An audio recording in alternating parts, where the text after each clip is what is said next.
Only one Blue Jackets forward played all 82 games this season for the Columbus Blue Jackets. Today on Season in Review, we are going to be talking about the one and only Gus Nyquist. That is what is coming up today on Locked on Blue Jackets. Locked on Blue Jackets, your daily podcast on the Columbus Blue Jackets. Part of the Locked On Podcast Network. Your team every day.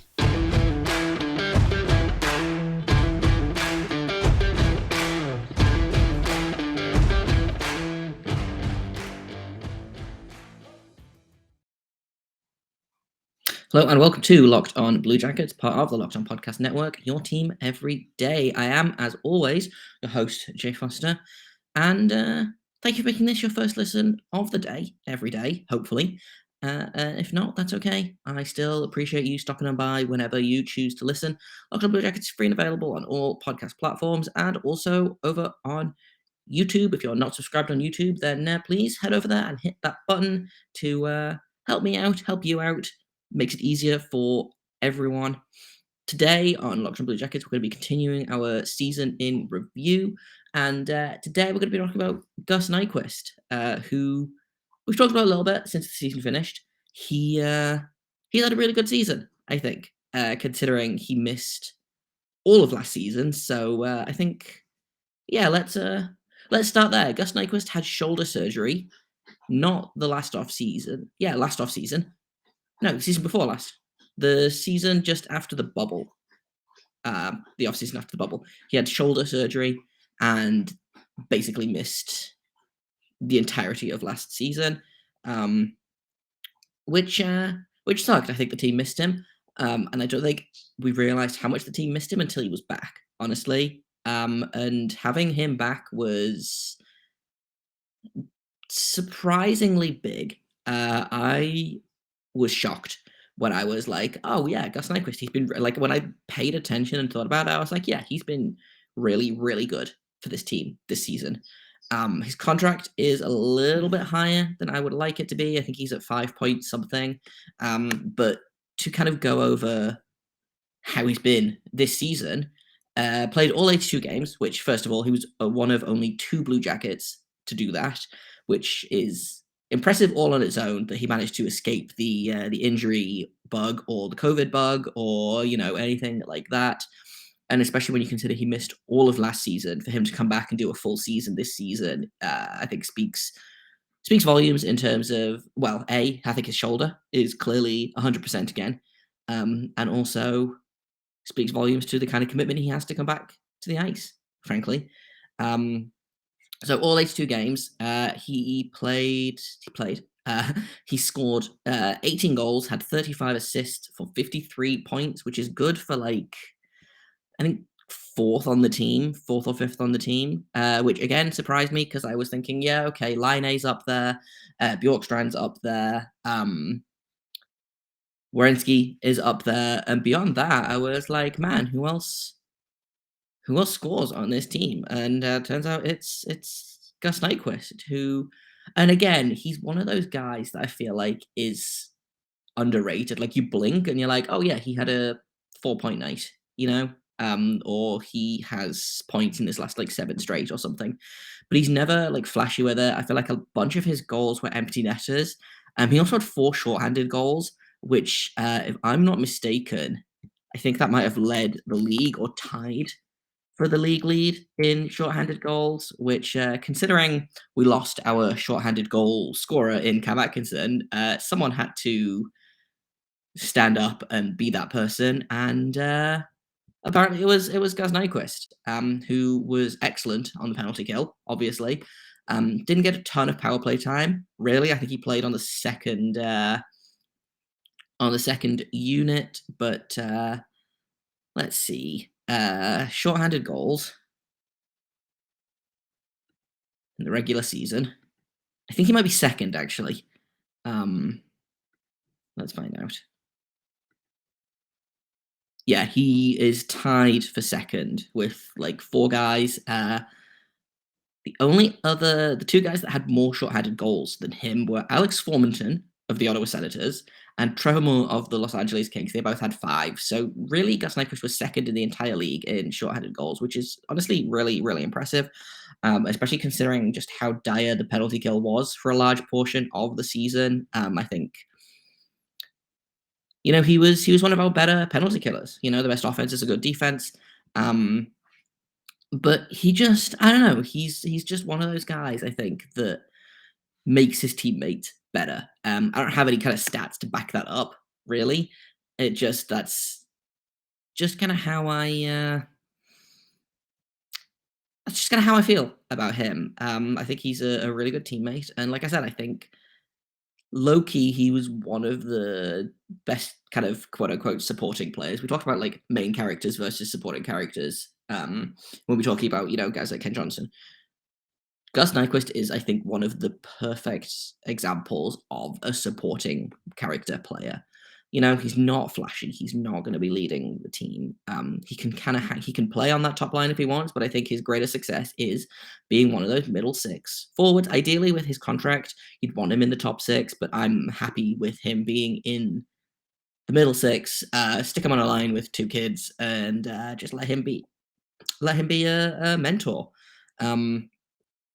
We're going to talk a little bit more about Gus Nyquist in just a minute, but first I want to tell you about a brand new sponsor that I use literally every day, and that is Athletic Greens. And I started taking Athletic Greens because I wanted better gut health. I was tired all the time. I was getting sick a lot, and I honestly kind of wanted to see what the hype was about. And it was well deserved. I've been taking it for a few months now, and I love it. It doesn't taste super healthy. It has this kind of like tropical taste. I just have it every morning, and I feel so much better and like just about everything. So, what is Athletic Greens? Well, with one delicious scoop, you are absorbing 75 high quality vitamins, minerals, whole food sourced superfoods, probiotics, and adaptogens. This supports gut health, nervous system, immune system, energy, recovery, focus, aging, just all of the things. And it's lifestyle friendly, whether you eat keto, paleo, vegan, dairy free, or gluten free. It's better than a multivitamin. You don't have to take a bunch of pills. Everything is in one, and it costs you less than $3 a day. You're investing in your health, and it's cheaper than your cold brew habit. And right now, it's time to reclaim your health and arm your immune system with convenient daily nutrition. Just one scoop in a cup of water every day. That is it. There is no need for a million different pills and supplements to look out for your health. To make it easy, Athletic Greens is going to give you a free 1 year supply of immune supporting vitamin D and 5 free travel packs with your first purchase. All you have to do is visit athleticgreens.com/NHL network. Again, that is athleticgreens.com/NHL network to take ownership over your health and pick up the ultimate daily nutritional insurance. So, Gus Nyquist. I wanted to talk a little bit about him as just as a kind of a player that I don't think gets enough. I don't think he's underrated necessarily, but I think he is a guy that was a sneaky good free agent signing for Jarmo Kekalainen. And I know, again, the contract a little higher than what I would have picked, but his last season is next season, I believe. He will be 33, 34 next season. That's his last season of this contract. I would not hate a contract extension for Nyquist, uh, as far as it is, as long as it's not the same contract. I would sign him for maybe 2 years for less, and just kind of see how it goes. I wouldn't hate if he retired Blue Jacket. Like I like Nyquist a lot. I think he plays a kind of a style that is pretty like there's some longevity to his style. He's not super throw the body around. So I think he probably can play a little bit longer than maybe some of the bigger, more chaotic guys. He's not a power forward. Something else that really surprised me though, which I think maybe will have an impact on his game in the future, is he was fast this season, and I don't know if that's always been the case, and I just haven't noticed that. But he has got some wheels when he wants. So I think that's probably what's going to start to go as he gets older. But I think provided he can stay healthy. And this shoulder surgery obviously has done its job. He didn't miss any time to manage that. I think he took probably a couple more maintenance days than usual, but that's typical for a guy that's over 30 and a guy that's recovering from major surgery like that. So yeah, I could see him playing for at least maybe another 2 or 3 years, and I would be more than happy to have him on the Blue Jacket, especially as a kind of a mentor veteran type as we start to kind of see these young kids come in and develop. Like you need players like Gus Nyquist. I think he is the perfect veteran guy to come in and help like give these kids like direction, I guess is the word I'm looking for. He feels very much like a guy that's happy to coach. I wouldn't be surprised to see him turn to coaching in the future, whether that's with Columbus, whether that's somewhere else in the NHL, whether he goes home to Sweden and coaches there. I don't know, but I could see Gus Nyquist as a coach. He wore the A at least part of the season, and I think that was well deserved. I think he's a good leader, and I think he again was that veteran voice in the room, considering the otherwise pretty young leadership group. Obviously, Bujena is 28. Werenski is still quite young. Bjorkstrand is still quite young. That's a very young leadership group, and I think having guys like Nyquist and like Jake Voracek as well, he's kind of in that same boat. I think having those guys around to be a veteran voice, I think, was really, really helpful for guys like Jenna and the very young guys as well. So that's kind of me talking quite a lot about how great Gus Nyquist was. He basically universally got A's in the vote. There were a handful of B's. I think one person gave him a C, which I don't know who that was, but I would be interested to know your reasoning. If you are listening, please either comment on this episode or at me on Twitter or send me an email at lockedonbluejackets@gmail.com. But I am super interested to hear your thoughts as to why Gus Nyquist gets a C for his work this season, because I think he was excellent, frankly, and not like good for who he is. I think he did everything that he was supposed to, honestly. That being said, in a minute, we're going to talk a little bit about what I think he could do to improve next, or not improve next season, but just a couple of things that I think to keep an eye on next season, some stuff to talk about in terms of, as he's going into his contract year and, getting a little bit older, things like that. So that's what we'll talk about next. But first, I want to tell you about BetOnline, because our partners at BetOnline continue to be the number one source for all your betting needs and sports information. You can find all the latest odds, news, and sports developments, including this year's basketball playoffs, Major League Baseball, fights, UFC, boxing, even next season's NFL futures, and of course, Stanley Cup playoffs. If you want to put some money on the Florida Panthers winning the second round series in a reverse sweep, then now is the perfect time to do that. You can do that at BetOnline. They are your continued source for all your sporting wagering information, from live betting to playoffs, esports, and more. You can head to the website today or use your mobile device to learn more about the trends and action, because BetOnline is where the game starts. So I don't actually have a ton of notes for Gus Nyquist to improve on. I think he just needs to do the same thing he did this year, which was be, again, a supporting cast member, be a veteran. I don't necessarily have thoughts on line mates specifically. I think it's really tough. I don't know that I see him in the top six, honestly. I think it really depends on what some of the younger players do. I could see him on that second line if Ken Johnson ends up, needing some more time. But let's have a look at. See, at the minute, the top six is kind of, in my opinion, and this is not in any kind of pairing. We've got Jake Voracek, Oliver Bjorkstrand, Patrick Laine, Cole Sillinger,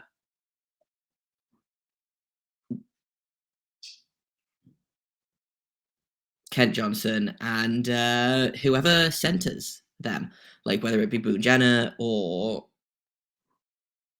I don't know. We need basically Patrick Laine and Jacob Voracek need a center, and then I would love to see Oliver Bjorkstrand, Cole Sillinger, and Kent Johnson on a line. Gus Nyquist is listed as a center in some places and listed as a left wing in others. I think he's probably a left wing. I don't know that he's played any center for us, but I could see him playing in the top six occasionally. But I think he is probably better suited to that kind of third line role. Put him on a line with, oh, I don't know, Alexander Texier and Igor Chidakov, for example. Um, just like I say, just kind of see how that goes. I know Texier, they want Texier to be a center. I don't know that he can be a top six center in this league, but I would love. I don't know. I think that would be a fun line. I think that would be an effective line, especially if we can get the Alexander Texier that we saw flashes of this season, the Igor Chinakov that we saw flashes of this season, and obviously if Gus Nyquist continues his play, then I think that could be a really fun and surprisingly effective third line. I want to see Gus Nyquist continuing to kill penalties like he has been. I'd like to see him on the power play, honestly. Maybe probably a little bit more than he was. I don't know what his power play stats were like, but I